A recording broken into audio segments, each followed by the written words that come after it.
Olá, pessoal.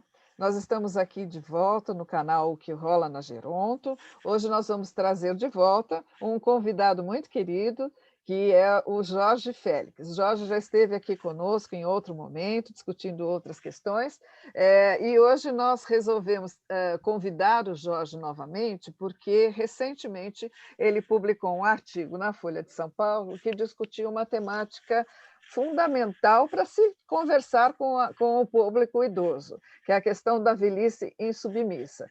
De lá para cá, além disso, nós tivemos a colocação do ministro Paulo Guedes, ontem uma publicação no Le Monde, girando um pouco sobre as mesmas questões. Então, eu gostaria muito de apresentar novamente, para quem não conhece, o Jorge Félix. O Jorge Félix é jornalista e é professor da Universidade de São Paulo no curso de bacharelado em gerontologia da Escola de Artes, Ciências e Humanidades.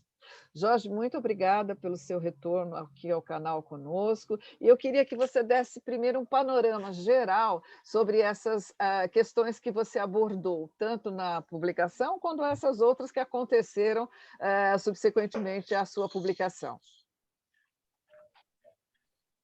Bom, obrigado pelo convite, é um prazer estar aqui de novo com vocês, né, no Que Rola na Geronto.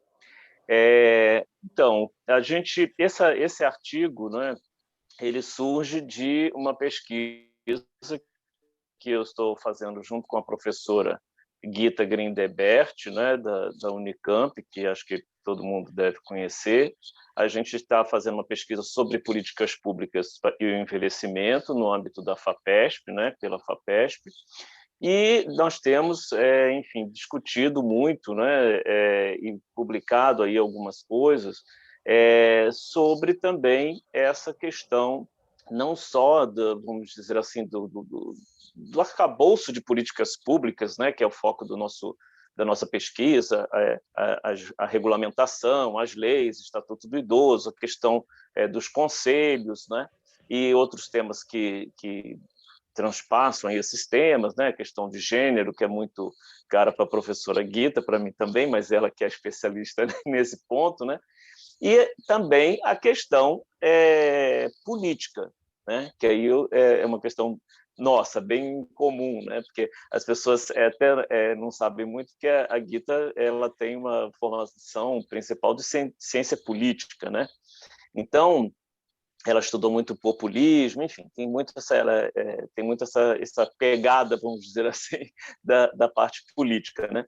E foi a partir disso que a gente viu esse caso aí de uma francesa, né, que é o que a gente conta nesse artigo que a gente publicou no caderno Ilustríssima da Folha, que é essa francesa de 73 anos, que ela é uma ativista, e ela foi participar das manifestações dos coletes amarelos, né? Acho que todo mundo viu isso daí, e ela foi agredida pelos policiais, né?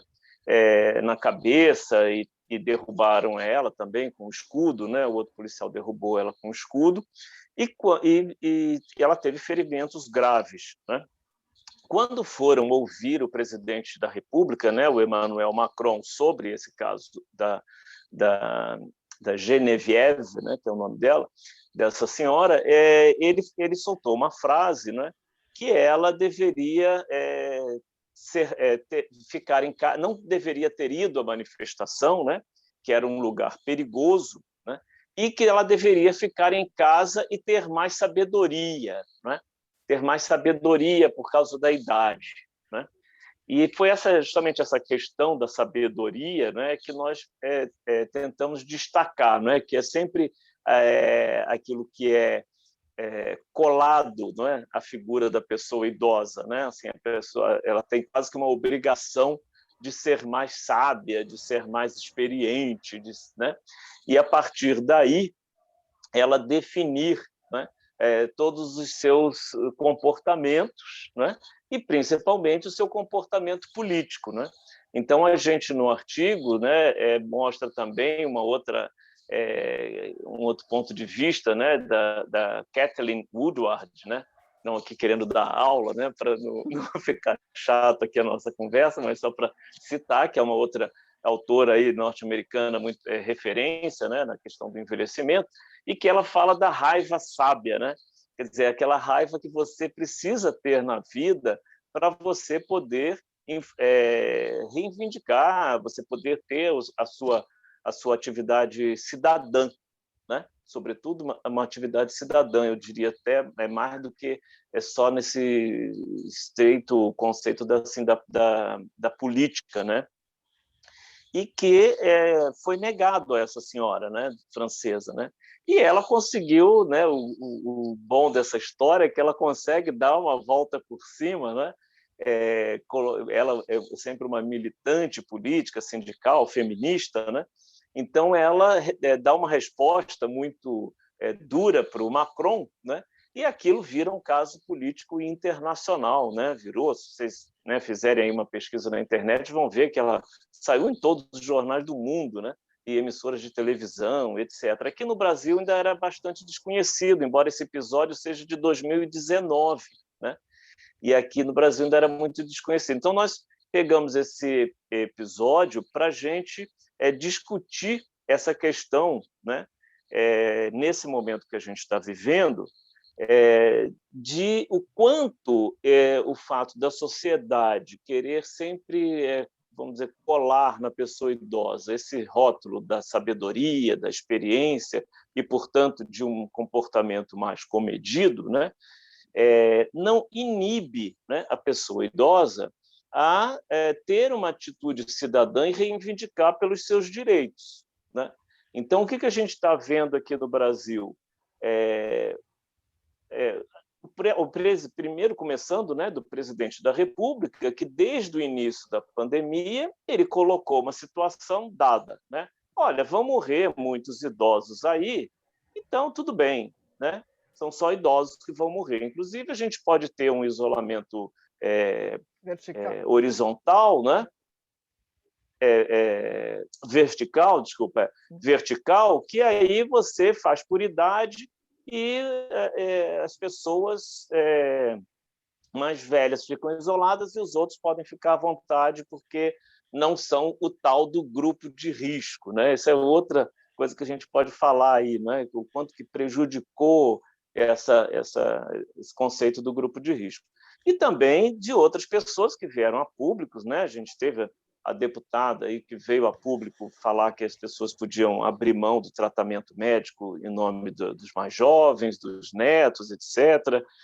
Uma jornalista também que veio falar nas redes sociais que a mesma coisa. E agora, né, essa triste fala, mas que ela é triste, mas ela não é novidade, né? Fala do ministro da Economia, do Paulo Guedes, né? Que as pessoas querem viver demais, né? Querem viver 100 anos, 120 anos, e o Estado não aguenta e tal. E, enfim, o que a gente quis colocar o quanto que esse rótulo que a pessoa idosa carrega, né? Não inibe que ela reaja a essas manifestações, né? Absolutamente preconceituosas, manifestações, enfim, de morte, né? A gente não tem como analisar, quer dizer, olha, você vai morrer e fica quietinho, e tudo bem. Então, aí, Jorge, nessa lógica, né, como você definiria um dos temas que você colocou lá no artigo, vocês colocaram no artigo, a questão da resistência dos idosos, da resistência a essa colocação, da resistência a esse cenário, para trazer ao público justamente isso que a gente queria estar discutindo? A gente no artigo a gente faz esse confronto, né, entre essa resiliência, né, e a gente coloca isso que a resiliência está na moda, né, todo mundo pede para os outros serem resilientes, resiliência, né, e nós colocamos ali uma parte de uma resiliência profícua, uma resiliência positiva, vamos dizer assim, mas que também existe uma resiliência aí, né, negativa. E essa resiliência negativa é quando você justamente faz com que ela seja um inibidor para essa resistência, né? Quer dizer, então, assim, essa resistência da pessoa, né, ela não pode ser nada somada com a resiliência, né? Uma coisa é a resiliência, outra coisa é a resistência, né? Então, eu acredito que o artigo foi meio assim, né? Nossa intenção de colocar isso no debate, né? Para que organizações sindicais, organizações da pessoa idosa, né? Os coletivos das pessoas idosas, né? Eles possam estar atentos para isso, né? Para o quanto que a sociedade, a opinião pública, não está inibindo, né, que eles se manifestem, que eles resistam, né, e que eles respondam a essas manifestações que a gente está vendo aí durante, né, esse período aí da pandemia, de uma forma tão veemente quanto. Né? Uhum. Mas, Jorge, eu tenho uma coisa que, para mim, é muito importante ser esclarecido. Por quê? Esclarecida. Porque a resiliência, ela é uma característica e que muitas vezes ajuda a pessoa a dar conta das adversidades. Não necessariamente uma pessoa que tem resiliência não vai ter resistência. Eu não vejo como uma oposição entre as duas características. Eu posso ser resiliente e fazer resistência. Não, Né? sem dúvida nenhuma. Sem Não é? dúvida nenhuma. Você pode ter as duas características e devemos ter. Né? Porque, como eu falei, assim, a resiliência tem o seu lado positivo. Né? O que nós colocamos é quando, né, uma conjunção dessas duas características ela influencia no debate público, né, e por isso que nós trouxemos no artigo essa questão da raiva sábia, né, que é já dessa outra autora que eu coloquei, da Kathleen Woodward, porque você tem que ter a resiliência é importante, isso que você colocou, né, para nós lidarmos com situações adversas. A resistência é importante, mas no momento que você rotula, que você coloca, olha, você não está sendo sábio, né? Que foi a gente parte da frase do ministro, do presidente francês, né? Do Macron. Quer dizer, você não está sendo sábio ao você querer resistir, né? Você precisa ser mais resiliente, é justamente você querer aplicar a resiliência, o conceito da resiliência, ou a atitude resiliente contra o indivíduo, inibindo que o indivíduo tenha coisa. Porque, assim, nesse caso, não é que ela não estava sendo resiliente, não é? Ela mesmo fala, eu sou idosa, mas eu reivindico, né? Eu quero os meus direitos, né?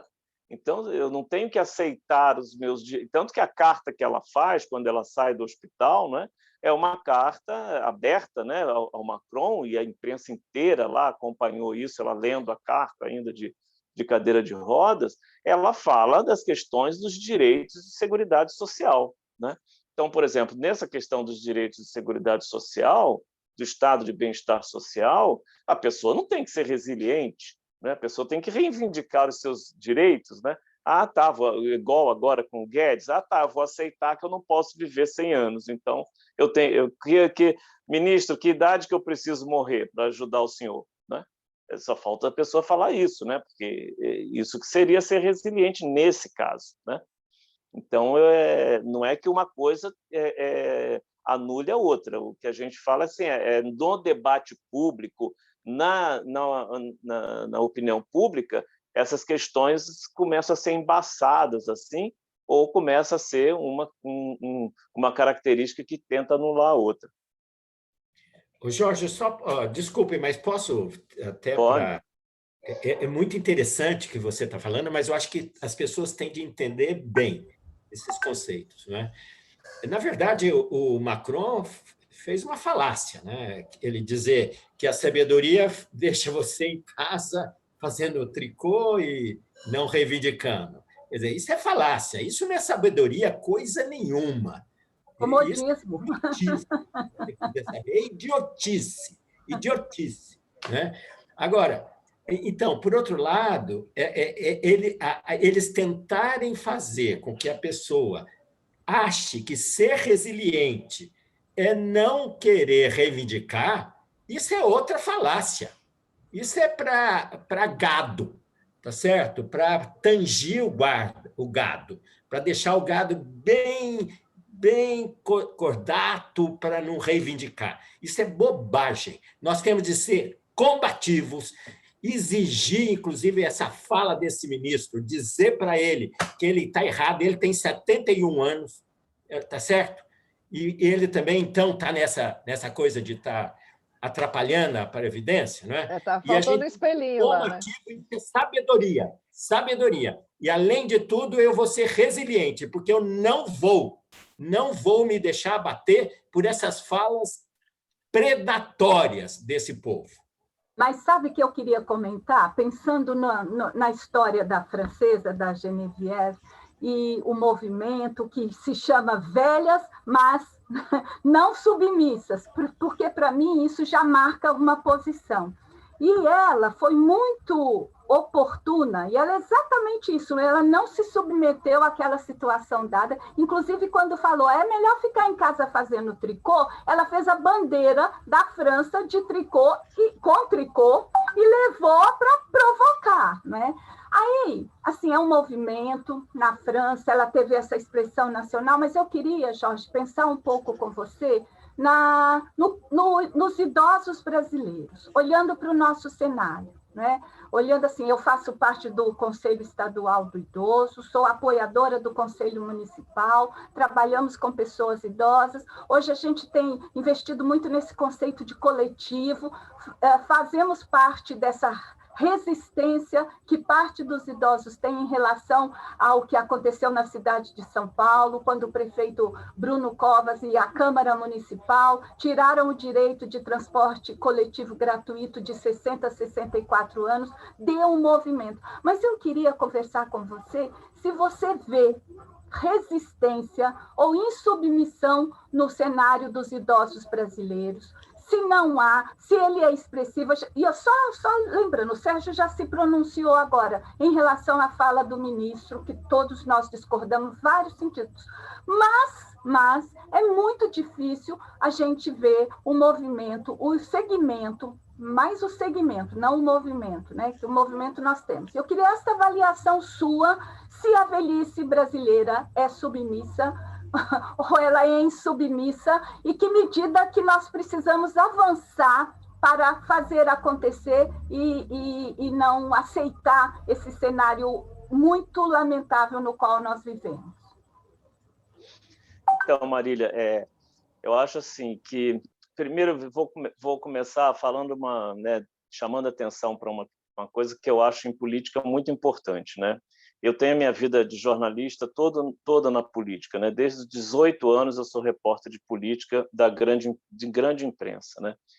Cobri todas as campanhas presidenciais, estaduais, municipais, enfim. Só essas últimas aí que eu cubro, mas não como antigamente, né? Então é por isso que eu queria falar uma coisa que eu vejo muito importante, que tem a ver com esse fato da Geneviève. A política é simbologia, né? Você consegue influenciar e você consegue conquistar, não é, como se fala aí, né? Conquistar as mentes e corações, né? Ou impor determinados temas no debate público por meio de simbologias, né? E nós vemos aí simbologias muito negativas, muito ruins, que impuseram uma determinada ideia, né? E que resultaram em votos, né? Por exemplo, aquele ato da quebra da placa da Marielle Franco lá no Rio de Janeiro, né?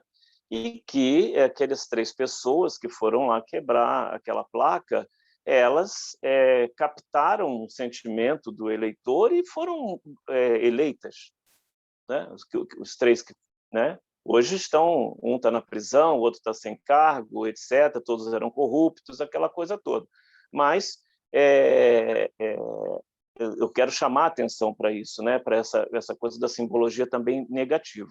Então, por isso é que eu vejo que assim e chamamos no artigo do ativismo do tricô, não é?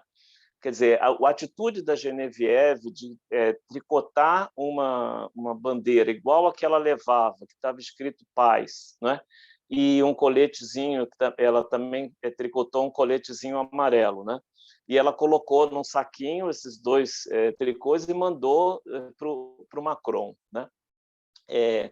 Aquilo teve um significado imenso, porque teve as emissoras de televisão que cobriram, né, esse ato dela, né? Ela começou a fazer um ato atrás do outro, né? Isso que eu quero mostrar, né? Quer dizer, um ato simbólico atrás de outro ato simbólico, e a imprensa cobria, e isso foi tendo uma influência a ponto dela reunir tantas pessoas no coletivo, né?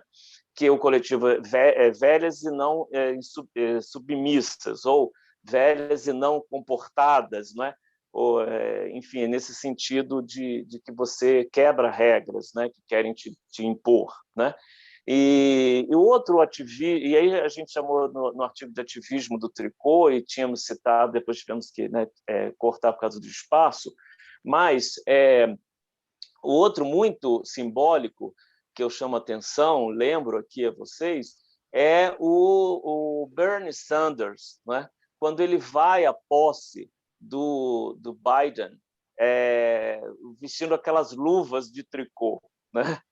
E aquilo também viralizou no mundo inteiro, e aquilo também foi uma simbologia, né? Acabou sendo, não sei se essa era de fato a intenção dele, mas acabou sendo também uma atitude que a gente conceituou da velhice insubmissa, né?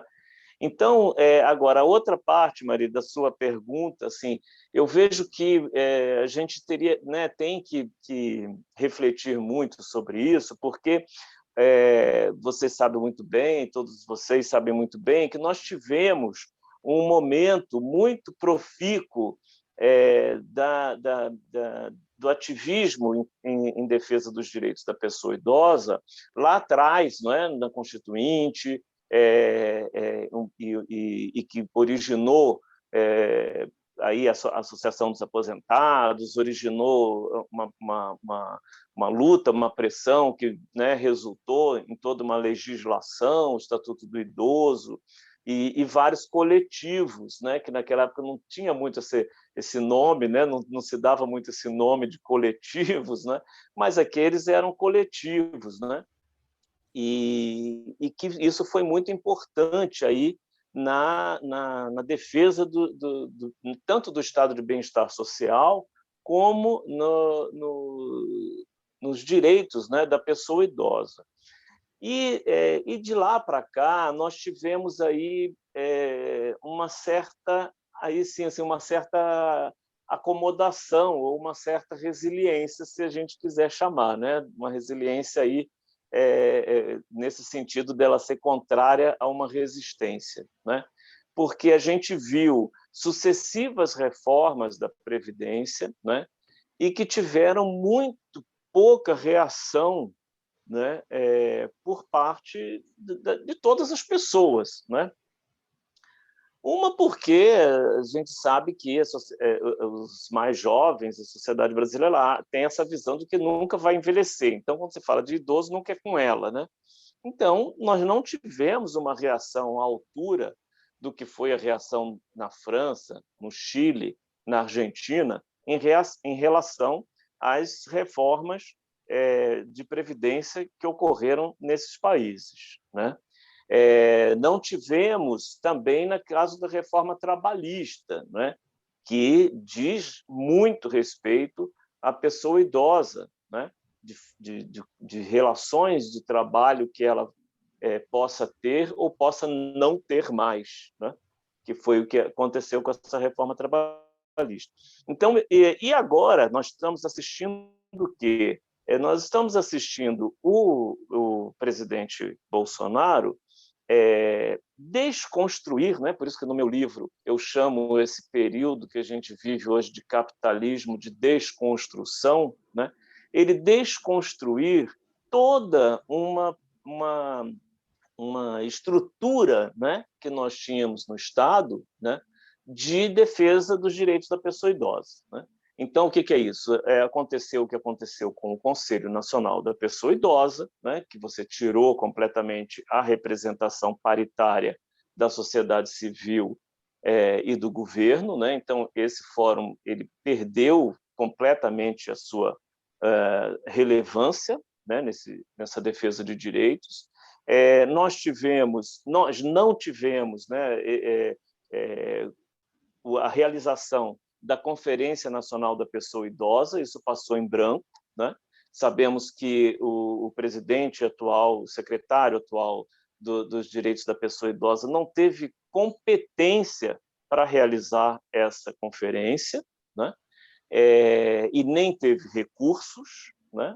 Porque o governo não deu recursos para a secretaria. Nós tivemos a inclusão do Fundo Nacional do Idoso numa PEC que tinha como intenção extinguir, né, o Fundo Nacional da Pessoa Idosa. Aí, aqui em São Paulo, nós tivemos isso que você citou, Marília, que é a questão da gratuidade, o fim da gratuidade para as pessoas de 60 a 64 anos. Tivemos algumas reações, alguma mobilização, talvez a pandemia tenha prejudicado essa reação, mas, de fato, nós não tivemos uma reação que a gente, vamos dizer assim, tipificou, né, usando aqui o olhar da sociologia de tipo ideal, né, tipificou como a velhice insubmissa, né?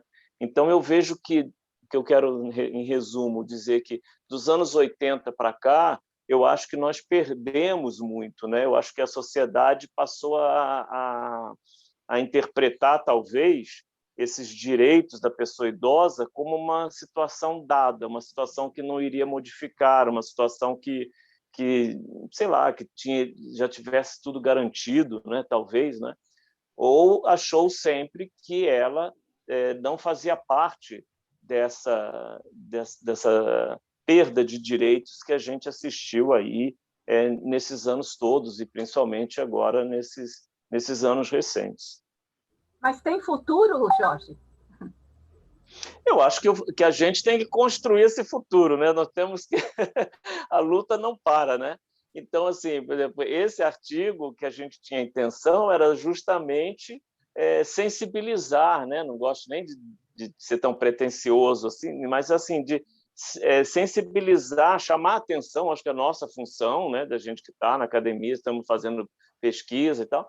E escolhemos assim publicar estamos fazendo artigos acadêmicos também, mas escolhemos publicar assim num jornal que é justamente para sair dos muros da universidade, chegar na sociedade e tal, para ver se a gente sensibiliza e muda, né, altera essa situação que está, né, das pessoas ouvirem essas barbaridades e acharem que tudo bem. Perderem direitos e acharem que tudo bem, achar que vão resolver essas questões do envelhecimento, tanto individuais como coletivas, no mercado, né? Através dos planos de saúde, de seguro-saúde, ou que elas vão ter recursos para pagar uma ILPI privada, né? Outro dia eu estava falando isso para os alunos, né? Eu acho muito engraçado quando a pessoa fala assim, pessoa de classe média baixa, fala assim, eu já falei, não, que ainda não é idosa, né? Às vezes até está ali, né? Em alguma idade. Eu já falei para os meus filhos, olha, quando eu ficar velha, me coloca num asilo, né? As pessoas usam a palavra, me colocam no asilo e não quero dar trabalho para ninguém, né? Como se isso, né? Como se aí, falando aqui a nossa ligação, como se essa institucionalização fosse muito fácil. Como se estivesse disponível, esquina, fosse barato, isso. Não é, fosse tranquilo, é verdade. É isso, fosse tranquilo, mas muita gente tem esse raciocínio, né? Não, já falei para os meus filhos para me colocar num lugar e eu fico lá, né? E não tem esse lugar assim, então, né? Esse paraíso. Parto, assim. Né? Ô, Jorge, pensando só uma para completar um pouquinho o que você está falando, teoricamente, né, a gente esperava que essa geração que está entrando no envelhecimento agora, os 60, 65 anos, etc., eles vêm da geração, de uma geração dos anos dourados no Brasil, aquela que reivindicava, que brigava, ou seja, não era esperado um menor conformismo, né, com as situações e uma maior resposta a tudo isso, porque a gente fala dos idosos de modo geral, mas nós falamos de gerações que são muito diferentes. As gerações mais novas, esperava-se dela, até pelo seu histórico, até pelas coisas que ela fez enquanto jovens, que ela fosse menos conformista, né? E reagisse mais. Como é que você olha para isso? Eu vejo que, assim, Ieda, principalmente nos anos 90, né, quando nós temos aí uma transformação na economia muito grande, né, eu falo de terceirizações, eu falo de um enfraquecimento dos sindicatos, né, e tivemos isso no mundo inteiro. Você vê, mesmo na França, com essa geração, né, como a da Geneviève, que a gente usou, hoje na França, só 1 em cada 10 trabalhadores é sindicalizado, né? Assim, a sindicalização na França caiu muito e é ainda um dos países com maior nível de sindicalização. Aqui no Brasil também caiu, não tenho de cabeça agora esse número, mas caiu também muito, né? Principalmente depois eu cito isso no meu livro, principalmente depois daquela intervenção que o governo Fernando Henrique Cardoso fez no Sindicato dos Petroleiros, né? E, paralelo a isso, nós temos uma economia, né, essa fase neoliberal, né, que ela é marcada por um alto nível de desemprego, né? Então, nós tivemos assim, poucos momentos, poucos anos no Brasil, né, dos anos 90 para cá, que nós tivemos um desemprego mais né, controlado, menor, né? Isso foi ali no último ano do governo Dilma, né, que nós tínhamos ali quase que uma situação de pleno emprego, que nós tínhamos 5% de desemprego, né? Mas, se você pegar a média, vamos pegar desde de 1990 até hoje, nós tivemos, foi um momento de alto desemprego. Isso tudo fez com que as pessoas, né, moldassem um pouco a sua personalidade, né? E aí entra essa resiliência, né? E não resistência. E aí não estou falando só dos idosos, mas estou falando dos trabalhadores em geral, né? Para que eles aceitassem, se integrassem. Veio toda uma cultura corporativa, né? Aí vem essa digitalização. Então, como é que você passa e-mail? Como é que você fala nos e-mails? Como você se comporta dentro das organizações? Quer dizer, houve toda uma modelagem do funcionário ideal, né? E ele nem é mais funcionário, ele é chamado de colaborador, né? Quer dizer, você apaga o lucro das relações sociais, né? Então, eu vejo que tudo isso foi mudando essa disposição, né, meio paradoxal, né, dessa geração, né? Uma geração que passou lá, viveu em alguns momentos, e até eu colocaria aí assim até o último momento, foi lá do momento dos caras pintadas, né? Mas hoje essas pessoas chegam aos 40 anos, esses caras pintados, mas eles não têm mais essa disposição para essa resistência que a gente está falando aqui, né? Então, eles preferiram ser integrados, né? Que é pegando aquela coisa do McLuhan, apocalípticos ou integrados, né? Eles preferiram ser integrados, né? Nessa economia neoliberal, né? Então, e hoje, então, com essa dominância financeira, aí vem toda essa visão que foi chamada aí pela imprensa, né? Muito propriamente dos Faria Limers, né? Então, assim, essas pessoas que são forjadas dentro de um mercado de trabalho como esse, né, elas não têm isso que eu falei, elas delegam, né, o bem-estar delas a uma resolução privada, né? Eu tenho meu plano de saúde, eu tenho isso, eu tenho aquilo, eu tenho a previdência privada, não é? Quer dizer, toda a estrutura da Seguridade Social ela é transferida, ela é privatizada, né? E as pessoas acham que elas podem dar conta disso eternamente, né?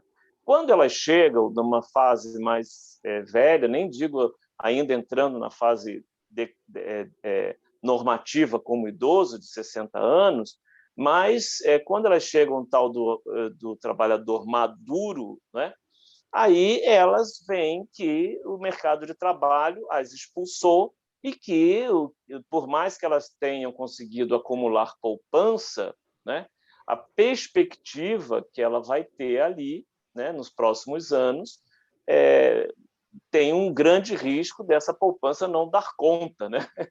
Aí que as pessoas começam a ter assim essa percepção. Mas aí eu acho que essa indignação nos dias atuais do Brasil, né? Não sei se vocês vão concordar comigo, mas ela foi cooptada pela direita, né? Ela foi cooptada por uma radicalização dessa solução pelo mercado, né? Então, veio alguém e falou, não, você está passando por isso porque o outro tem muito, porque o pobre tem Bolsa Família, porque o outro tem cota na universidade, porque é por isso que você está assim, né? E esse discurso pegou, né? Esse discurso e também aí entra um outro fator que eu sempre chamo atenção, né? Que é uma geração inteira que ela não estudou sociologia, filosofia na escola, né? Nem no fundamental, nem no ensino médio, né? Então, e isso eu sempre digo isso foi a grande vitória da ditadura, né? A grande vitória da ditadura militar no Brasil foi apagar essas disciplinas do currículo, né? E ela, portanto, formou toda uma geração acrítica, na minha visão, né? Então, é uma geração que um eleitorado que ele é facilmente cooptado por esses discursos, né? Você está falando exatamente da minha geração, né? Estou com 61 anos, é a geração que sofreu por isso. E aí, Jorge, então, dentro disso, você trouxe alguns exemplos que você já falou, né? Da reforma da Previdência, reforma trabalhista, a fala do ministro. A gente teve também a fala de uma deputada que trouxe a questão da vaga no hospital não ser prioridade para os idosos e priorizar para pessoas mais jovens, né? Então, assim, a gente vê uma velhice que está longe do que você chama da velhice insubmissa, não é? Porque a gente não vê movimento em relação a isso, a gente não vê nada contrário a isso.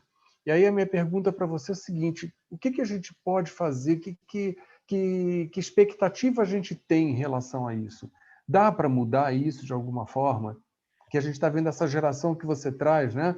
Que é uma geração que não foi preparada politicamente, uma geração que não traz no seu histórico essa participação. E como mudar isso? Talvez essas pessoas não se sintam idosas, elas não sabem, porque quando você fala o jovem parece que não vai ficar idoso nunca, né? Então aquilo é alguma coisa que não lhe diz respeito. Mas o idoso também muitas vezes ele não se vê como idoso, né? O idoso é o outro, então não é de mim que está falando. Então assim, por onde a gente pode caminhar para mudar isso, para a gente ter um outro padrão de resposta? Eu acho que assim, Carlos, assim, você tem talvez, né? Não tenho essa receita mágica, né? Para a gente ampliar esse grau de participação cidadã, né? Das pessoas, né?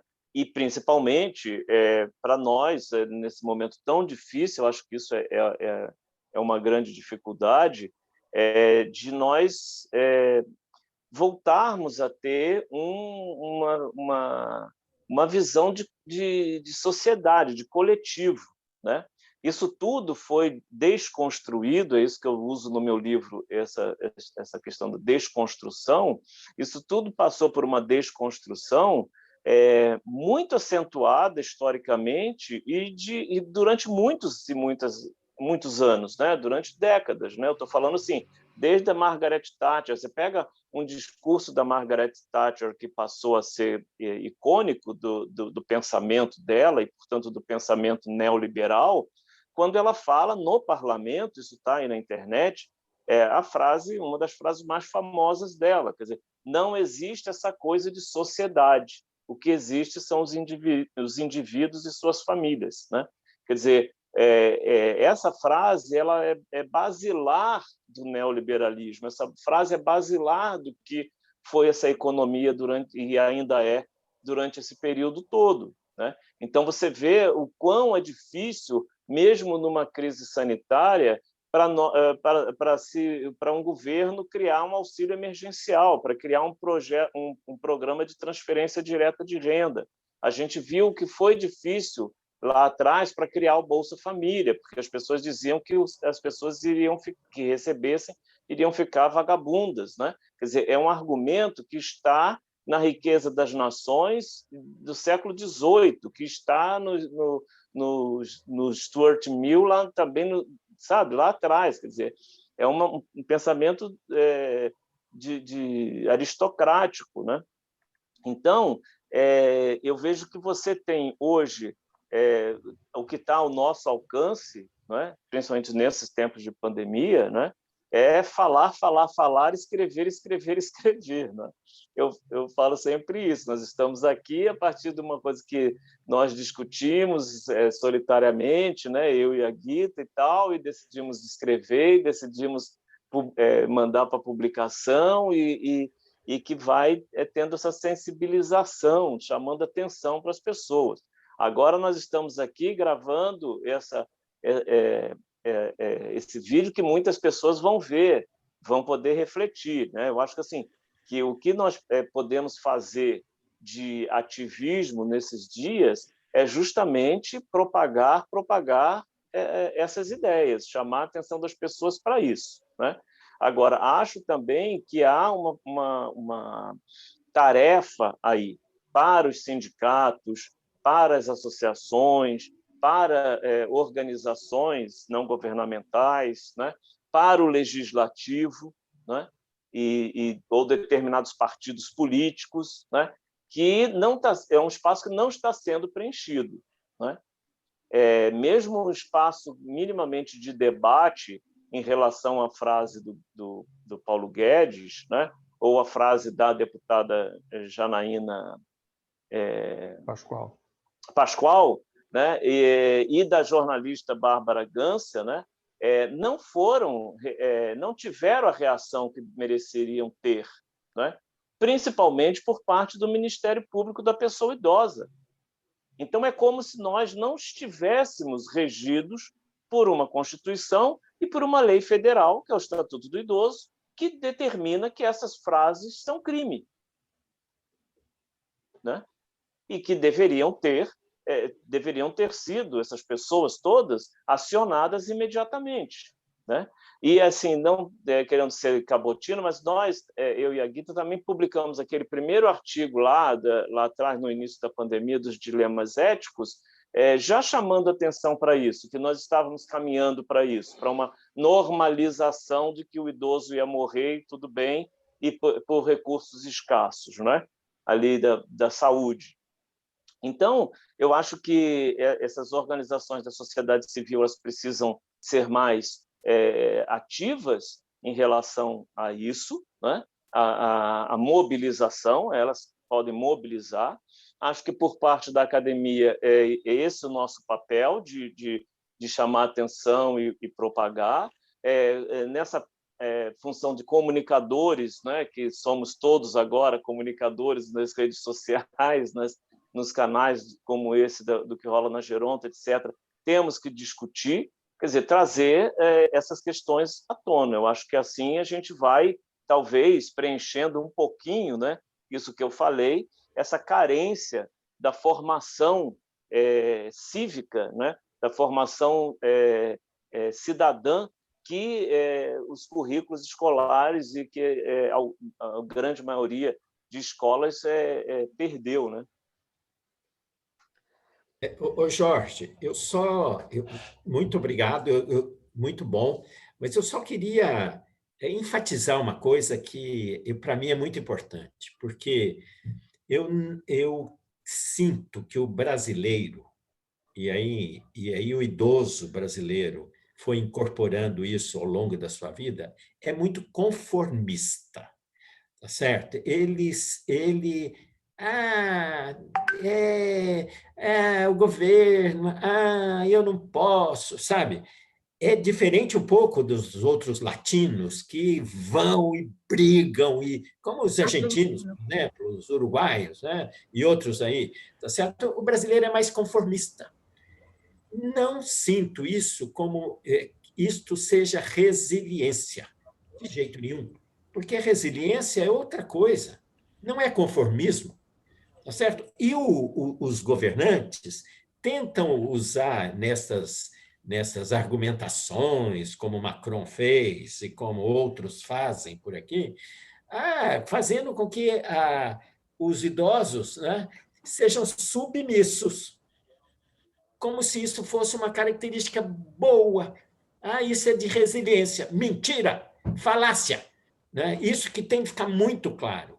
Né? Na minha cabeça, eu que sou resiliente por tudo que eu passei na minha vida, tá certo? Mas não sou submisso.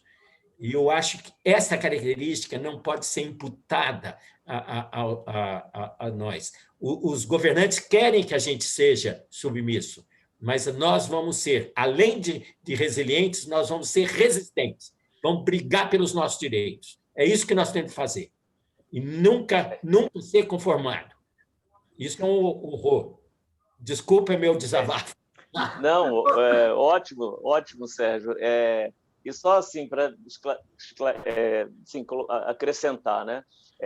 Vamos falar assim, a resiliência, talvez para deixar ainda mais... a resiliência, ela é, sobretudo, um processo de autoconhecimento, né?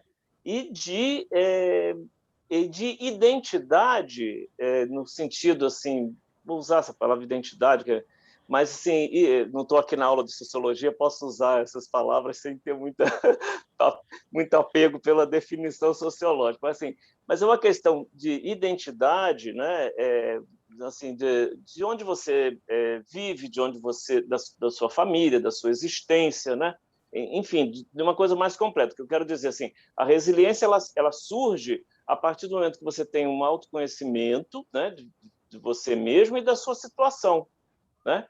E aí você consegue, vamos chamar assim, psicologicamente, né, metabolizar aquilo, né, para que aquela situação adversa, né, não te devore, que você possa... E ela provoca uma resistência, né?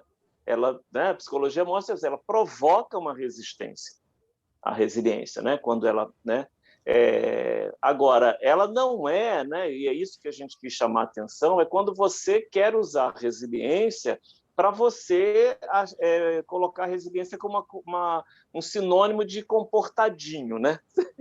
Fica aí comportadinho, né? E que aí você entenda isso como resiliência, e não é isso, né? Agora, o que você colocou aí é muito importante também, e aí eu volto a defender que é uma questão educacional, né? Porque em relação aos outros países que você citou, porque você tem na Argentina, no Uruguai, etc., você teve, né, historicamente, um investimento em educação muito grande, né? A Argentina, na década de 50, ela já erradicou o analfabetismo, né? Então, assim, é claro que nós vamos esperar de uma população que tenha mais educação, né? Nós temos em volta da gente, em volta do Brasil aqui, não é? Tirando um ou outro país, países que tiveram mais investimento em educação na metade do século passado e, portanto, esses países formaram, sim, pessoas mais politizadas, né? Basta ver como esses países saíram das suas ditaduras, né? Eles não saíram das suas ditaduras com lei de anistia. Não, os militares todos foram punidos, né? E eles fizeram um expurgo histórico, né? Esse é um outro problema nosso. Então, eu vejo que essa geração, isso que a gente estava falando, que eu estava falando com o Carlos, essa geração, ela passou, né, nesses anos 90, e principalmente, a ver a política como quase que uma atividade criminosa, né? E isso vem também como uma herança da ditadura militar. Minha mãe até hoje fala para mim: morro de medo de você nessas coisas, né? Até a minha mãe está com 81 anos, ela até hoje, porque ela teve toda uma formação de opressão, né? Então não podia falar. Nós falávamos em casa sobre política, né? Meu pai e minha mãe eram funcionários públicos, né? Então tinham, né, uma ligação, uma atividade política muito não partidária, não coisa, mas eram, né, tinham essa ligação. Mas o meu pai mais insubmisso, né? Mas a minha mãe mais com aquela, trazia toda aquela opressão, né, que ela teve desde criança e depois na juventude com a questão da ditadura. Então, quando a gente começava a falar, ela falava: fala baixo, fala baixo, fala baixo, né? Porque os vizinhos podiam ouvir a gente falar de política, né? E, portanto, podiam nos denunciar, né? Então, isso era muito comum na família da classe média brasileira, classe mais baixa, né? Porque a minha família era mais baixa do que a média, mas assim, isso era muito comum, né? E isso vem com esta geração. Tanto, Sérgio, que na minha pesquisa, nas minhas entrevistas para o doutorado, não sei se eu mencionei isso na outra vez que eu participei aqui do Que Rola na Geronto, mas na minha pesquisa eu destaquei muito as falas das pessoas que eu entrevistei, né? Para quem não sabe, trabalhadores de limpeza, trabalhadores do transporte público, feirantes, porteiros, né? Todos com mais de 60 anos, que foi a minha pesquisa. Então, chamado Batalhadores Depois dos 60. E todos usavam uma expressão, né, que vocês ouvem muito, né? Quando eu perguntava, porque tinham duas perguntas no meu questionário que se referiam a essa questão da participação política e da participação sindical, né? Então, eu perguntava: a senhora já foi filiada a um sindicato? Você é filiado a algum partido político? E as respostas, invariavelmente, eram: não, eu nunca me envolvi com isso. Não, imagina, não. Então, eu destaquei o verbo envolver, que ele aparecia muito frequentemente em todas as entrevistas, né? E aí nós estamos... algumas pessoas tinham mais de 70, mas quase todo mundo tinha ali entre 60 e 70. Então, você veja como isso fica na cabeça da pessoa, que qualquer atitude dela de reivindicar direitos por meio da política, por meio do sindicato, é uma atitude criminosa, né? Então, isso também eu vejo como, né, um fator que dificulta essa atitude insubmissa, né, das pessoas idosas. Jorge, o pior é, na modernidade de hoje, pessoas que não passaram pela ditadura, e quando você traz uma discussão em defesa do direito da pessoa idosa, que a gente precisa se posicionar, já classifica como você, ou sua fala, né, sua posição, como isso é coisa de política. Que já o próprio segmento, os próprios profissionais já te carimba. Não podemos falar sobre isso porque é uma questão de política, traduzida partidária. Então, se confunde. Então, não anda, filho. Não anda. E essa confusão... Essa confusão, Marília, isso é ótimo você ter destacado isso, porque essa confusão, as pessoas precisam entender, não é, que ela só faz enfraquecer não só a causa da pessoa idosa, mas todas. Porque, Exato. Pessoal, nós vivemos em uma democracia, né?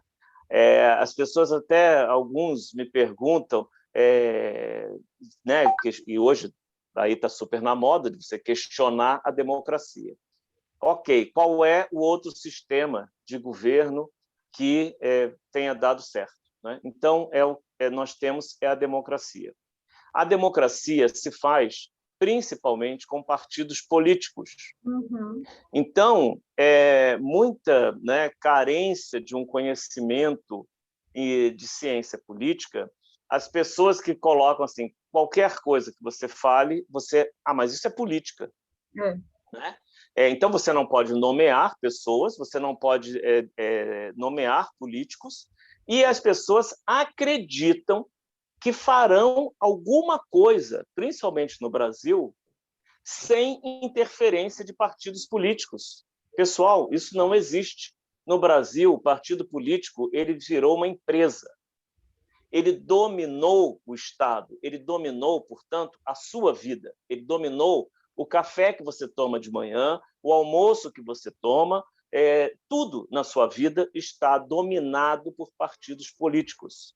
Então, você precisa escolher qual é o caminho para você defender os seus direitos. Porque a única via que nós temos de influenciar nas leis e nas normas que vão atingir a vida de todos nós é por intermédio de partidos políticos. Então, eu acho sempre isso uma ilusão quando eu ouço, inclusive né, no meio próprio nosso do envelhecimento, né, a gente ouvir de pessoas que, assim, não, mas sem envolvimento de partido político. Ah, não, mas você nomeou os políticos, né? Como se elas pudessem viver, né, uma ilusão completa, como elas pudessem viver alheias ou à margem de políticos, né? Então, trago essa triste notícia para vocês, né? Na minha experiência de 35 anos de jornalista político. Não existe essa possibilidade, né? Nem numa... na democracia é muito melhor, porque você pode ter o seu voto, você pode pular de um partido para o outro, você pode interferir no partido, você pode denunciar o partido, você pode fazer tudo. Na ditadura, você também vai ter partidos políticos, e aí você não pode falar nada. Aí sim, você tem que ser resiliente em último grau e ficar calado, senão você apanha. Então, é essa consciência política e cidadã que as pessoas precisam ter. Não existe, pessoal, isso de você não ter uma atividade política e uma atitude política ou mesmo apartidária. Jorge, infelizmente, o diálogo está super bom, infelizmente a gente tem que chegar no final da gravação de hoje, mas acho que foi muito importante porque você trouxe várias provocações para quem nos escuta, e principalmente para os idosos que nos escutam, de eles se perguntar qual é o seu papel. Que papel eu estou assumindo e como é que eu posso colaborar para mudar isso? Então, essa questão de eu vou sair deste estado confortável, mais conformista e ficar esperando que alguma coisa aconteça, mas entender que você faz parte dessa construção. Depende de você também modificar esse cenário. Né? Então, eu acho que as suas provocações nesse sentido foram extremamente ricas e eu gostaria muito que quem nos escuta realmente refletisse sobre o seu papel na mudança deste cenário. Agora, para a gente terminar, assim, você comentou em vários momentos da sua fala do seu livro, então acho que era legal as pessoas vão perguntar que livro é esse, né? Então era legal você falar de que livro você está falando, dar uma mostrada, até para que as pessoas possam ler, possam conhecer, etc., mais dos seus pensamentos. Acho que é interessante. E daí Legal. eu te devolvo a palavra para a gente poder encerrar. Tá bom, obrigado. Obrigado pela oportunidade. O meu livro é esse aqui, o Economia da Longevidade, né? Que a economia da longevidade e o envelhecimento populacional muito além da previdência. Tá? Então, vocês encontram, tem e-book também, e tem o livro físico, claro. Eu só completando, Ieda, bem rápido para assim, a gente, né, não passar aí do tempo, em relação a essa questão da participação da pessoa idosa, né? A gente falou dessa coisa que a gente, né, nomeou no artigo, eu e a Guita, do ativismo do tricô, né? E que, ou seja, você tem muitas formas de participar, você tem muitas formas de colocar, né, suas ideias, defender e volto a dizer essa questão da política como uma simbologia, né, cheia de simbologias, de atitudes simbólicas, né. Então, assim, as pessoas idosas, mesmo assim, eu defendi aqui a questão de partidos aqui teoricamente, mas assim, a pessoa não quer partido, não quer, mas você pode ter várias atitudes, né, no seu dia a dia, com o seu vizinho, com a sua, enfim, Com a sua própria de várias família, maneiras, né? com a própria família, etc., que você possa se colocar, né? Então, acho que é uma questão da pessoa descobrir qual é a atitude cidadã, política, cívica que ela vai querer, vai preferir, vai querer adotar, né? O que não pode é ficar submisso. Isso. Eu acho que esse chamado é um chamado muito importante que nós gostaríamos que todos ouvissem, refletissem e dessem o passo positivo no sentido de mudar o seu entorno e ajudar a mudar essa sociedade. Né? Jorge, muitíssimo obrigada, foi um prazer enorme para nós todos aqui do canal ter a sua presença aqui conosco hoje. Realmente muito obrigada, nós vamos já disponibilizar no canal e com certeza nós vamos ter vários comentários e encaminhamos para vocês. E pessoal que nos escuta, muito obrigado por vocês nos ouvirem, por estarem aqui conosco, assistam, pensem, reflitam bastante no que foi comentado hoje, compartilhem com seus familiares, compartilhem com seus amigos, se você não estiver inscrito, inscreva-se, convidem seus amigos para se inscreverem e nós retornamos na próxima semana. Muito obrigada a todos vocês. Tchau, tchau. Tchau, tchau.